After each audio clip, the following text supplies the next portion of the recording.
একটা মারাত্মক উত্তেজনার মধ্যে দিয়ে যাচ্ছে পুরো বিশ্ব, কারণ বিশ্বের অন্যতম দুই ক্ষমতাধর দেশ এখন একেবারে যুদ্ধের মুখোমুখি দাঁড়িয়ে। চলুন এই মার্কিন ইরান উত্তেজনার গভীরে যাই আর বোঝার চেষ্টা করি এর পরিণতি গোটা বিশ্বের জন্য কি হতে পারে। তো সবার মনে এখন একটাই প্রশ্ন, যুদ্ধ কি তাহলে লেগেই গেল? এই জিজ্ঞাসাটা কিন্তু সবার মনেই ঘুরপাক খাচ্ছে, কারণ পরিস্থিতি যেদিকে যাচ্ছে তাতে যুদ্ধের দামামা যেন আরও স্পষ্ট হয়ে উঠছে।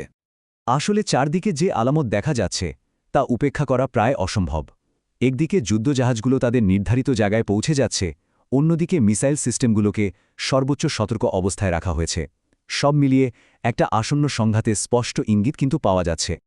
মানে অবস্থাটা এমন যে পুরো অঞ্চলটাই এখন হাই অ্যালার্টে আছে, সামরিক সরঞ্জামগুলো একদম প্রস্তুত, শুধু একটা নির্দেশের অপেক্ষায়। আচ্ছা, চলুন তাহলে এই সংঘাতের একেবারে মূলে যাওয়া যাক। দেখি এই দুই পক্ষ আসলে একে অপরকে কি বার্তা দিচ্ছে, কিভাবে নিজেদের শক্তি প্রদর্শন করছে। তার মানে কি দাঁড়াচ্ছে? দুই পক্ষই কিন্তু একেবারে কোমর বেঁধে নেমেছে আর স্পষ্ট করে জানিয়ে দিচ্ছে যে তারা যুদ্ধের জন্য প্রস্তুত। এটা কিন্তু একটা ভয়ঙ্কর খেলা, যেখানে সামান্য একটা ভুলচাল পুরো সবকিছু ওলটপালট করে দিতে পারে। কিন্তু শুনুন, এই খেলার মাঠটা কিন্তু শুধু দুজনের নয়, আরও একটা বড় শক্তি কিন্তু এখানে ঢুকে পড়েছে, আর তারা চেষ্টা করছে পরিস্থিতিটা একটু শান্ত করার।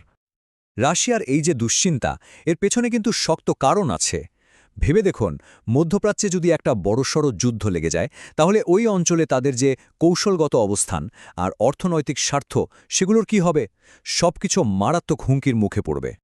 তাই মস্কো থেকে একটাই কথা বলা হচ্ছে, সব পক্ষকে সংযম দেখাতে হবে আর আলোচনা টেবিলে ফিরে আসতে হবে। এখান থেকেই কিন্তু একটা খুব জরুরি প্রশ্ন উঠে আসে। যদি যুদ্ধের জন্য সবাই এতই তৈরি থাকে, তাহলে এখনও প্রথম গুলিটা চালানো হচ্ছে না কেন? এই থমথমে ভাবটা কেন? এর উত্তরটা লুকিয়ে আছে একটা ভয়ঙ্কর সম্ভাবনার মধ্যে, যাকে বলে মিউচুয়ালি অ্যাসিওর্ড ডিস্ট্রাকশন বা একে অপরের নিশ্চিত ধ্বংস। মানে সবাই জানে যে যুদ্ধ শুরু হলে কারো একার ক্ষতি হবে না, ধ্বংস হবে সবাই। মধ্যপ্রাচ্যের মতো একটা জায়গায় আমেরিকা আর ইরানের মধ্যে যুদ্ধ লাগলে সেটা যে কত দ্রুত নিয়ন্ত্রণের বাইরে চলে যাবে তা ভাবাও যায় না। আরও অনেক দেশ এর মধ্যে জড়িয়ে পড়বে আর তার ফল হবে ভয়াবহ। ব্যাপারটা যদি আমরা গুছিয়ে দেখি, তাহলে বুঝতে পারব যে প্রত্যেকটা দেশেরই হারানোর অনেক কিছু আছে। ইরান জানে সরাসরি যুদ্ধ মানে অকল্পনীয় ধ্বংস। আমেরিকাও জানে ইরানে হামলা দিলে পুরো মধ্যপ্রাচ্যেই আগুন জ্বলে উঠতে পারে। আর রাশিয়া, তাদের কৌশলগত স্বার্থের তো 12টা বেজে যাবে। এই ভয়টাই কিন্তু সবাইকে থামিয়ে রেখেছে। তাহলে শেষ পর্যন্ত আমরা কোথায় এসে দাঁড়ালাম? এমন একটা জায়গায় যেখানে গোটা বিশ্ব যেন একটা সুতোর ওপর ঝুলছে, যেখানে পরের চালটাই হয়তো হতে চলেছে শেষ চাল। আসলে পুরো পরিস্থিতিটাই এখন আর যুদ্ধক্ষেত্রের মতো নেই, বরং এটা হয়ে উঠেছে একটা বিশ্ব দাবার বোর্ড, যেখানে প্রত্যেক খেলোয়াড় খুব সাবধানে পা ফেলছে, কারণ তারা জানে একটা ছোট্ট ভুলচালের মানেই হল চেকমেট, অর্থাৎ খেলা শেষ।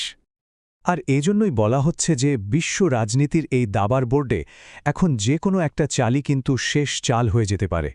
এর চেয়ে ভালোভাবে হয়তো এই ভয়াবহ পরিস্থিতিটা বোঝানো সম্ভব না। আর তাই পুরো বিশ্ব এখন দম বন্ধ করে তাকিয়ে আছে। সবার মনে একটাই আতঙ্ক, একটাই প্রশ্ন, শেষ পর্যন্ত কে আগে ট্রিগারে হাত রাখবে।